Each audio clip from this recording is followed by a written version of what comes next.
উদ্যোগ, খুব অভিনব উদ্যোগ, খুব ভালো লাগছে।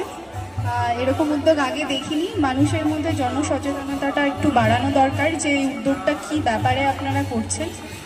সকলকে রথযাত্রার শুভেচ্ছা, শুভকামনা।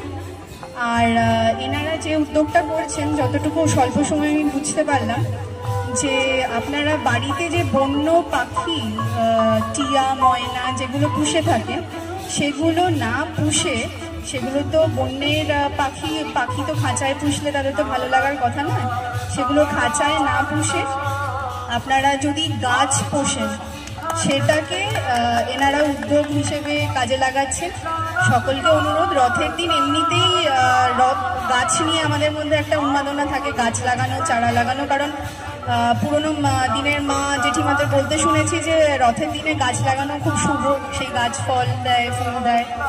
তো সকলকে এটাই আমার রিকোয়েস্ট বলতে পারেন যে সকলে গাছ কিনুন, গাছকে যত্ন করুন। যত যত্ন গাছকে করবেন, তার 4 টাইমস 4 টাইমস 10 টাইমস ফল ফুল দিয়ে নির্দ্বিধায় আপনাদের ভরিয়ে দেবে। তো এই উদ্যোগটাকে সাধুবাদ জানাচ্ছি। সকলেই উদ্যোগকে সাপোর্ট করবেন, অনেক অনেক গাছ লাগান, গাছকে ভালোবাসুন। Thank you.